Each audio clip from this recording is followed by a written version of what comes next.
ਵੱਡੀਆਂ ਪਾਵਰਫੁਲ ਕੰਟਰੀਆਂ ਦੀਆਂ ਪਾਰਲੀਮੈਂਟਾਂ ਤੱਕ ਸਿੱਖਾਂ ਦੇ ਕਦਮ ਗਏ। ਅਸੀਂ ਉੱਥੇ ਖਾਲਿਸਤਾਨ ਦੇ ਨਾਅਰੇ ਵੀ ਲਾਉਂਦੇ ਆ, ਸਾਡੇ ਨਾਲ ਕਾਂਗਰਸਮੈਨ ਖੜੇ ਹੁੰਦੇ ਆ। ਕਈ ਵਾਰੀ ਸਾਡੀ ਕੌਮ ਦੇ ਵਿੱਚ, ਸਾਡੀ ਕਮਿਊਨਿਟੀ, ਸਾਡੀਆਂ ਸੰਗਤਾਂ ਦੇ ਵਿੱਚ ਖਾਲਿਸਤਾਨ ਦੀ ਗੱਲ ਦੇ ਉੱਤੇ ਹਲੇ ਵੀ ਕਿੰਤੂ ਪਰੰਤੂ ਨਾਅਰੇ ਨਹੀਂ ਵੱਜਣੇ ਚਾਹੀਦੇ। ਇਹ ਨਹੀਂ ਵੀ ਅਸੀਂ ਕੱਲੀ ਬਾਣੀ ਪੜ੍ਹਨੀ ਆ, ਸਾਨੂੰ ਹੁਕਮ ਆ ਗੁਰੂ ਸਾਹਿਬ ਦਾ, ਬਾਣੀ ਵੀ ਪੜ੍ਹਨੀ ਆ। ਨਾਲ ਅਸੀਂ ਗੱਲ ਜਿਹੜੀ ਮੀਰੀ ਤੇ ਪੀਰੀ ਦੀ, ਜਿਹੜਾ ਮੀਰੀ ਤੇ ਪੀਰੀ ਦਾ ਸਿਧਾਂਤ ਸਿੱਖ ਕੰਪਲੀਟ ਤਦੇ ਹੁੰਦਾ ਜੇ ਅਸੀਂ ਦੋਨੇ ਸਿਧਾਂਤਾਂ ਨੂੰ, ਮੀਰੀ ਪੀਰੀ ਜਾਂ ਸੰਤ ਸਿਪਾਹੀ ਦਾ, ਦੋਨਾਂ ਚੀਜ਼ਾਂ ਨੂੰ ਅਸੀਂ ਇਕੱਠੇ ਲੈ ਕੇ ਚੱਲਾਂਗੇ। ਐਦਾਂ ਨਹੀਂ ਵੀ ਅਸੀਂ ਕੱਲੀ ਬਾਣੀ ਪੜ੍ਹਨੀ ਆ ਤੇ ਖਾਲਿਸਤਾਨ ਕਿਸੇ ਹੋਰ ਨੇ ਬਣਾਉਣਾ। ਰਾਜ ਕਰੇਗਾ ਖਾਲਸਾ, ਇਹ ਪੜ੍ਹਨ ਲਈ ਥੋੜਾ ਪੜ੍ਹਿਆ ਜਾਂਦਾ ਆ। ਕਿੱਥੇ ਕਰਨਾ ਆ ਰਾਜ? ਅਸੀਂ ਕੋਈ ਲੈਂਡ ਤਾਂ ਹੋਏਗਾ ਨਾ। ਲੈਂਡ ਸਾਡਾ ਹੈਗਾ ਹੋਮਲੈਂਡ ਪੰਜਾਬ, ਜਿੱਥੇ ਸਾਡੇ ਬਾਬਿਆਂ ਨੇ ਰਾਜ ਕੀਤਾ, ਤੇ ਉਸ ਜਗ੍ਹਾ ਨੂੰ ਉਹ ਗੁਲਾਮ ਆ। ਸਭ ਤੋਂ ਪਹਿਲਾਂ ਅਹਿਸਾਸ ਕਰੋ ਅਸੀਂ ਗੁਲਾਮ ਆ। ਜੇ ਗੁਲਾਮੀ ਦਾ ਅਹਿਸਾਸ ਹੋਏਗਾ ਤਦੇ ਫਿਰ ਆਜ਼ਾਦੀ ਵੱਲ ਨੂੰ ਤੁਰਾਂਗੇ। ਧੰਨ ਧੰਨ ਸਾਹਿਬ ਸ੍ਰੀ ਗੁਰੂ ਗ੍ਰੰਥ ਸਾਹਿਬ ਮਹਾਰਾਜ ਦੀ ਹਜ਼ੂਰੀ ਦੇ ਵਿੱਚ ਜੁੜ ਮਿਲ ਬੈਠੀ ਸਾਧ ਸੰਗਤ ਜੀਓ, ਆਓ ਸਤਿਗੁਰਾਂ ਦੀ ਬਖਸ਼ੀ ਹੋਈ ਫਤਿਹ ਦੀ ਸਾਂਝ ਪਾਈਏ ਜੀ। ਬੁਲਾਓ ਸਾਰੇ, ਕੋਈ ਵੀ ਰਸਨਾ ਵਾਂਝੀ ਨਾ ਰਹੇ। ਵਾਹਿਗੁਰੂ ਜੀ ਕਾ ਖਾਲਸਾ, ਵਾਹਿਗੁਰੂ ਜੀ ਕੀ ਫਤਿਹ। ਸਾਧ ਸੰਗਤ ਜੀ, ਅੱਜ ਗੁਰਦੁਆਰਾ ਸਾਹਿਬ ਵਿਖੇ ਅਲੱਗ-ਅਲੱਗ ਕੰਟਰੀਆਂ ਤੋਂ ਵਰਲਡ ਸਿੱਖ ਪਾਰਲੀਮੈਂਟ ਦੇ ਡੈਲੀਗੇਸ਼ਨ, ਜਿੱਥੇ ਸਤਿਗੁਰਾਂ ਦੇ ਚਰਨ ਪਰਸਨ ਆਏ ਹਾਂ ਇਸ ਗੁਰਦੁਆਰਾ ਸਾਹਿਬ ਵਿਖੇ, ਉੱਥੇ ਆਪ ਜੀ ਦੇ ਵੀ ਚਰਨ ਪਰਸਨ ਆਏ ਹਾਂ। ਸੋ ਵਰਲਡ ਸਿੱਖ ਪਾਰਲੀਮੈਂਟ ਬਾਰੇ ਜਿਹੜੇ ਭੈਣ ਭਰਾ, ਨੌਜਵਾਨ ਬੱਚੇ 2 ਦਿਨ ਦੇ ਅਜਲਾਸ ਦੇ ਵਿੱਚ ਸ਼ਾਮਲ ਹੋਏ, ਉਹਨਾਂ ਨੇ ਕਾਫੀ ਜ਼ਿਆਦਾ ਜਾਣਕਾਰੀ ਹਾਸਲ ਕੀਤੀ।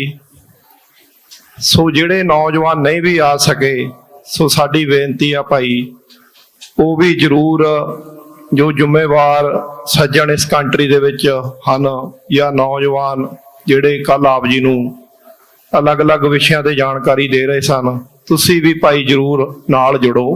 ਕੌਮ ਦੀ ਗੱਲ ਆ, ਪੰਥ ਦੀ ਗੱਲ ਆ। ਨਾਲ ਦੀ ਨਾਲ ਇਹ ਜੋ ਵਰ੍ਹਾ ਹੈ ਜੂਨ 1984 ਦੇ ਵਿੱਚ, ਜੋ ਨਵੰਬਰ ਦਾ ਮਹੀਨਾ ਹੈ, ਜੂਨ ਦਾ ਮਹੀਨਾ ਆ, 40 ਵਰ੍ਹੇ ਇਸ ਸਾਲ ਦੇ ਵਿੱਚ ਹੋ ਗਏ ਆ। ਜੂਨ ਦਾ ਮਹੀਨਾ ਲੰਘ ਗਿਆ ਆ, ਸੋ ਹੁਣ ਆਪਣੇ ਕੋਲ ਨਵੰਬਰ ਦਾ ਆ ਰਿਹਾ ਆ। ਸਾਨੂੰ ਜਿਹੜੇ ਐਫਰਟ ਕਰਨੇ ਚਾਹੀਦੇ ਸੀ ਅਲੱਗ-ਅਲੱਗ ਕੰਟਰੀਆਂ ਦੇ ਵਿੱਚ, ਉਹ ਨਹੀਂ ਕੀਤੇ ਗਏ। ਜਿੱਥੇ ਸਾਡਾ ਮੰਥਨ ਕਰਨ ਦਾ ਇਹ ਵਿਸ਼ਾ ਆ ਵੀ ਅਸੀਂ 40 ਵਰ੍ਹਿਆਂ ਦੇ ਵਿੱਚ ਕਿੰਨੇ ਕੁ ਕਦਮ ਅੱਗੇ ਭਰੇ ਆ, ਉਹਨਾਂ ਵਿਸ਼ਿਆਂ ਦੇ ਉੱਤੇ ਐਗਜੀਬਿਸ਼ਨਾਂ ਸਾਡੀ ਨੌਜਵਾਨੀ ਨੂੰ ਇਨ ਵਿਟਮੀਨ, ਸਾਡੀ ਜਿਹੜੀ ਕਮਿਊਨਿਟੀ ਆ, ਸਿੱਖ ਸੰਗਤਾਂ ਹਨ, ਉਹਨਾਂ ਦੇ ਵਿੱਚ ਜਾਣਕਾਰੀ ਜਿਹੜੀ ਆ ਜਿੱਥੇ ਦੇਣ ਦੀ ਸਾਡੀ ਜ਼ਿੰਮੇਵਾਰੀ ਆ। ਗੁਰਦੁਆਰਾ ਸਾਹਿਬ ਪ੍ਰਬੰਧਕ ਕਮੇਟੀਆਂ, ਜਥੇਬੰਦੀਆਂ ਅਲੱਗ-ਅਲੱਗ ਕੰਟਰੀਆਂ ਦੇ ਵਿੱਚ, ਉੱਥੇ ਨਾਲ ਦੀ ਨਾਲ ਅਸੀਂ ਡਾਇਸਪੋਰਾ ਦੀਆਂ ਕੁੱਲ ਵੱਡੀਆਂ ਕੰਟਰੀਆਂ ਦੇ ਵਿੱਚ ਜਿੱਥੇ ਵੱਡੀ ਤਾਦਾਦ ਵਿੱਚ ਰਹਿੰਦੇ ਆ, ਸਾਨੂੰ ਉੱਥੇ ਵੀ ਸਾਡੀ ਆਪਣੀ ਗੱਲ ਲਿਜਾਣੀ ਚਾਹੀਦੀ ਆ। ਅਸੀਂ ਅਮਰੀਕਾ ਦੇ ਵਿੱਚ ਪ੍ਰੋਗਰਾਮ ਲਿਖਦੇ ਰਹਿੰਦੇ ਆ। 40 ਵਰ੍ਹੇ ਹੋ ਗਏ। ਜੂਨ ਦੇ ਮਹੀਨੇ ਅਸੀਂ ਉੱਥੇ ਜਿਹੜੀ ਕੈਪੀਟਲ ਦੇ ਉੱਤੇ ਪਾਰਲੀਮੈਂਟ ਚੁਣੇ ਹੋਏ ਅਲੱਗ-ਅਲੱਗ ਸਟੇਟਾਂ ਤੋਂ ਜਿਹੜੇ ਪਾਰਲੀਮੈਂਟ ਦੇ ਮੈਂਬਰ ਆ, ਕਾਂਗਰਸਮੈਨ, ਸੈਨੇਟਰ, ਉੱਥੇ ਅਰਦਾਸ ਕਰਵਾਉਂਦੇ ਆ ਸ਼ਹੀਦਾਂ ਦੇ ਪਰਥਾਏ, ਉਹ ਡੈਡੀਕੇਟ ਕੀਤੀ ਜਾਂਦੀ ਆ। ਸੋ ਮੈਂ ਇਹ ਗੱਲ ਕਹਿ ਸਕਦਾ ਵੀ ਸਿੱਖਾਂ ਦੇ ਕਦਮ ਇਹਨਾਂ 40 ਵਰ੍ਹਿਆਂ ਦੇ ਵਿੱਚ ਸਾਡੇ ਦੁਨੀਆ ਦੀਆਂ ਉਹਨਾਂ ਪਾਵਰਫੁਲ ਕੰਟਰੀਆਂ ਦੇ ਸਰਕਾਰਾਂ ਦੇ ਨਾਲ ਤਾਲਮੇਲ 'ਚ ਥੋੜਾ ਬਾਹਲਾ ਕਦਮ ਜਿਹੜੇ ਭਰੇ, ਉਹਨਾਂ ਵੱਡੀਆਂ ਪਾਵਰਫੁਲ ਕੰਟਰੀਆਂ ਦੀਆਂ ਪਾਰਲੀਮੈਂਟਾਂ ਤੱਕ ਸਿੱਖਾਂ ਦੇ ਕਦਮ ਗਏ। ਅਸੀਂ ਉੱਥੇ ਖਾਲਿਸਤਾਨ ਦੇ ਨਾਅਰੇ ਵੀ ਲਾਉਂਦੇ ਆ, ਸਾਡੇ ਨਾਲ ਕਾਂਗਰਸਮੈਨ ਖੜੇ ਹੁੰਦੇ ਆ। ਕਈ ਵਾਰੀ ਸਾਡੀ ਕੌਮ ਦੇ ਵਿੱਚ, ਸਾਡੀ ਕਮਿਊਨਿਟੀ, ਸਾਡੀਆਂ ਸੰਗਤਾਂ ਦੇ ਵਿੱਚ ਖਾਲਿਸਤਾਨ ਦੀ ਗੱਲ ਦੇ ਉੱਤੇ ਹਲੇ ਵੀ ਕਿੰਤੂ ਪਰੰਤੂ ਨਾਅਰੇ ਨਹੀਂ ਵੱਜਣੇ ਚਾਹੀਦੇ। ਠੀਕ ਆ, ਹੋਰ ਵੀ ਬਹੁਤ ਸਾਰੇ ਪ੍ਰੋਜੈਕਟ ਆ, ਕਿਸੇ ਵੀ ਵਿਸ਼ੇ ਤੇ ਤੁਸੀਂ ਕੰਮ ਕਰ ਲਓ। ਜਿਵੇਂ ਵਰਲਡ ਸਿੱਖ ਪਾਰਲੀਮੈਂਟ ਦੀਆਂ 10 ਕੌਂਸਲਾਂ ਆ, ਤੁਸੀਂ ਜੇ ਕੋਈ ਜਿਹੜਾ ਐਜੂਕੇਸ਼ਨਲ ਕੋਈ ਪ੍ਰੋਗਰਾਮ ਕਰਨਾ ਚਾਹੁੰਦੇ ਉਹਨਾਂ ਦੇ ਵਿੱਚ ਆ ਜਾਓ। ਕੋਈ ਤੁਸੀਂ ਭਾਵੇਂ ਵੀਕਲੀ ਉਹ ਪ੍ਰੋਗਰਾਮ ਹੋਣ, ਸਿੱਖ ਸੰਗਤਾਂ ਇਕੱਠੀਆਂ ਹੋਣ, ਸਿਮਰਨ ਕਰਨ ਬਾਣੀ ਦੇ ਨਾਲ। ਹਾਲਾਂਕਿ ਸਾਡਾ ਜਿਹੜਾ ਸਿਧਾਂਤ ਆ, ਸੰਤ ਤੇ ਸਿਪਾਹੀ ਦੋਨੇ ਇਕੱਠੇ ਆ। ਇਹ ਨਹੀਂ ਵੀ ਅਸੀਂ ਕੱਲੀ ਬਾਣੀ ਪੜ੍ਹਨੀ ਆ, ਸਾਨੂੰ ਹੁਕਮ ਆ ਗੁਰੂ ਸਾਹਿਬ ਦਾ ਬਾਣੀ ਵੀ ਪੜ੍ਹਨੀ ਆ। ਨਾਲ ਅਸੀਂ ਗੱਲ ਜਿਹੜੀ ਮੀਰੀ ਤੇ ਪੀਰੀ ਦੀ, ਜਿਹੜਾ ਮੀਰੀ ਤੇ ਪੀਰੀ ਦਾ ਸਿਧਾਂਤ ਸਿੱਖ ਕੰਪਲੀਟ ਤਦੇ ਹੁੰਦਾ ਜੇ ਅਸੀਂ ਦੋਨੇ ਸਿਧਾਂਤਾਂ ਨੂੰ, ਮੀਰੀ ਪੀਰੀ ਜਾਂ ਸੰਤ ਸਿਪਾਹੀ ਦਾ, ਦੋਨਾਂ ਚੀਜ਼ਾਂ ਨੂੰ ਅਸੀਂ ਇਕੱਠੇ ਲੈ ਕੇ ਚੱਲਾਂਗੇ। ਐਦਾਂ ਨਹੀਂ ਵੀ ਅਸੀਂ ਕੱਲੀ ਬਾਣੀ ਪੜ੍ਹਨੀ ਆ ਤੇ ਖਾਲਿਸਤਾਨ ਕਿਸੇ ਹੋਰ ਨੇ ਬਣਾਉਣਾ। ਹੁਣ ਅਸੀਂ ਅਰਦਾਸ ਕਰਨੀ ਆ ਸਮਾਪਤੀ ਵੇਲੇ, ਰਾਜ ਕਰੇਗਾ ਖਾਲਸਾ। ਇਹ ਪੜ੍ਹਨ ਲਈ ਥੋੜਾ ਪੜ੍ਹਿਆ ਜਾਂਦਾ ਆ। ਕਿੱਥੇ ਕਰਨਾ ਆ ਰਾਜ? ਅਸੀਂ ਕੋਈ ਲੈਂਡ ਤਾਂ ਹੋਏਗਾ ਨਾ। ਲੈਂਡ ਸਾਡਾ ਹੈਗਾ ਹੋਮਲੈਂਡ ਪੰਜਾਬ, ਜਿੱਥੇ ਸਾਡੇ ਬਾਬਿਆਂ ਨੇ ਰਾਜ ਕੀਤਾ, ਤੇ ਉਸ ਜਗ੍ਹਾ ਨੂੰ ਉਹ ਗੁਲਾਮ ਆ। ਸਭ ਤੋਂ ਪਹਿਲਾਂ ਅਹਿਸਾਸ ਕਰੋ ਅਸੀਂ ਗੁਲਾਮ ਆ। ਜੇ ਗੁਲਾਮੀ ਦਾ ਅਹਿਸਾਸ ਹੋਏਗਾ ਤਦੇ ਫਿਰ ਆਜ਼ਾਦੀ ਵੱਲ ਨੂੰ ਤੁਰਾਂਗੇ।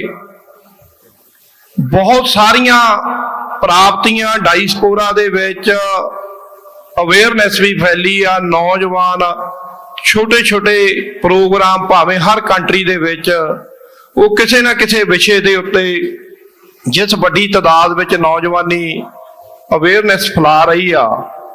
ਰੈਫਰੈਂਡਮਾਂ ਦੇ ਵਿੱਚ ਜਿਹੜੇ ਕੋਈ ਭੈਣ ਭਰਾ ਕਹਿੰਦੇ ਸੀ ਇਹ ਥੋੜੇ ਜਿਹੇ ਖਾਲਿਸਤਾਨੀ ਆ, 2-4 ਬਹੁਤ ਬੜੀ ਗੱਲਾਂ ਸੁਣਨ ਨੂੰ ਮਿਲਦੀਆਂ। ਰੈਫਰੈਂਡਮਾਂ ਦੇ ਵਿੱਚ ਲੱਗੀਆਂ ਵੱਡੀਆਂ ਵੱਡੀਆਂ ਕਤਾਰਾਂ ਲਾਈਨਾਂ ਨੇ ਦੱਸ ਦਿੱਤਾ ਨਹੀਂ, ਕੌਮ ਸਾਰੀ ਖਾਲਿਸਤਾਨ ਚਾਹੁੰਦੀ ਆ।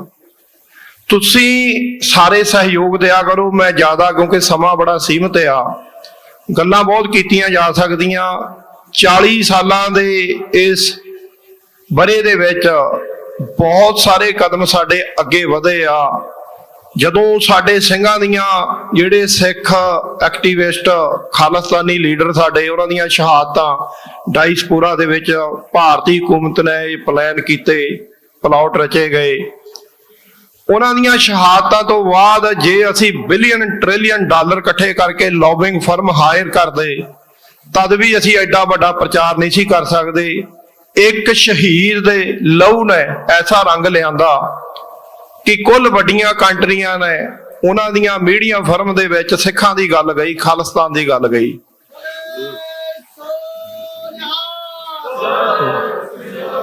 ਸੋ ਆਪਾਂ ਨੂੰ ਸਾਰਿਆਂ ਨੂੰ ਤਵੱਜੋ ਦੇਣੀ ਚਾਹੀਦੀ ਆ। ਸਮਾਂ ਸੀਮਿਤ ਆ, ਮੈਂ ਵਿਚਾਰਾਂ ਨੂੰ ਇੱਥੇ ਹੀ ਸੀਮਿਤ ਰੱਖਦਾ ਹੋਇਆ ਆਪ ਜੀ ਦੇ ਨਾਲ 5 ਨਾਅਰੇ ਮੈਂ ਖਾਲਿਸਤਾਨ ਦੇ ਲਾਉਣੇ ਆ, ਕਿਉਂਕਿ ਹਰ ਕੰਟਰੀ ਦੇ ਵਿੱਚ ਮਾਹੌਲ ਉੱਥੇ ਦੇ ਸਮੇਂ ਦੇ ਮੁਤਾਬਕ ਕਿਵੇਂ ਗੁਰਦੁਆਰਿਆਂ ਦੇ ਵਿੱਚ ਆਪ ਜੀ ਜ਼ਿਆਦਾ ਜਾਣੂ। ਪਰ ਇਹਦੇ ਨਾਲ ਵੀ ਇੱਕ ਜਾਗਰਤੀ ਆਉਂਦੀ ਆ। ਜ਼ੋਰ ਸ਼ੋਰ ਨਾਲ ਲਾਇਆ ਕਰੋ ਤੇ ਸਾਰਿਆਂ ਨੇ ਬਾਹਾਂ ਖੜੀਆਂ ਕਰਕੇ ਜਵਾਬ ਦੇਣੇ ਆ। 5 ਨਾਅਰੇ ਖਾਲਿਸਤਾਨ ਦੇ ਲਾਉਣੇ ਆ ਤੇ ਉਪਰੰਤ ਸਮਾਪਤੀ ਕਰਨੀ। ਖਾਲਿਸਤਾਨ, ਖਾਲਿਸਤਾਨ। ਵੀ ਭੈਣੋ, ਤੁਹਾਨੂੰ ਖਾਲਿਸਤਾਨ ਤੋਂ ਬਾਹਰ ਨਹੀਂ ਰੱਖਣਾ, ਤੇ ਤੁਸੀਂ ਵੀ ਪਲੀਜ਼ ਬਾਹਾਂ ਖੜੀਆਂ ਕਰਕੇ ਨਾਅਰੇ ਮਾਰੋ ਵੀ ਸਾਡਾ ਉਹ ਪੰਜਾਬ ਆ, ਸਾਡੇ ਹਾਲਾਤ ਜੋ ਬਣੇ ਹੋਏ ਆ ਨਾ। ਤੇ ਤੁਸੀਂ ਐਦਾਂ ਨਾ ਕਰੋ, ਉੱਥੇ ਸਾਰਿਆਂ ਵਾਸਤੇ ਇਕੁਅਲ ਰਾਈਟ ਹੋਣਗੇ। ਜਿਵੇਂ ਐਗਜ਼ਾਮਪਲਾਂ ਮਹਾਰਾਜਾ ਰਣਜੀਤ ਸਿੰਘ ਦੇ ਰਾਜ ਦੀਆਂ ਜਾਂ ਬਾਬਾ ਬੰਦਾ ਸਿੰਘ ਬਹਾਦਰ ਦੇ ਰਾਜ ਦੀਆਂ, ਅੱਜ ਕਿੰਨੇ ਸੌ ਸਾਲ ਤੱਕ ਕੁੱਲ ਦੁਨੀਆ ਵਿੱਚ ਏਦਾਂ ਦਾ ਰਾਜ ਨਹੀਂ ਹੋਇਆ। ਸੋ ਉਹ ਐਗਜ਼ਾਮਪਲ ਆਪਾਂ ਸੈੱਟ ਕਰਨੀ। ਸਾਰੇ ਜਣੇ ਨਾਰੇ ਭਾਈ ਬਾਹਾਂ ਖੜੀਆਂ ਕਰਕੇ, ਪਲੀਜ਼ ਬੇਨਤੀ ਆ। ਜਿਹਨੂੰ ਨਹੀਂ ਚਾਹੀਦਾ ਫਿਰ ਉਹ ਨਾ ਲਾਵੇ, ਬਾਹ ਖੜੀ ਨਾ ਕਰੇ, ਹੈ ਨੀ। ਖਾਲਿਸਤਾਨ, ਖਾਲਿਸਤਾਨ, ਖਾਲਿਸਤਾਨ, ਖਾਲਿਸਤਾਨ, ਖਾਲਿਸਤਾਨ। ਵਾਹਿਗੁਰੂ ਜੀ ਕਾ ਖਾਲਸਾ, ਵਾਹਿਗੁਰੂ ਜੀ ਕੀ ਫਤਿਹ।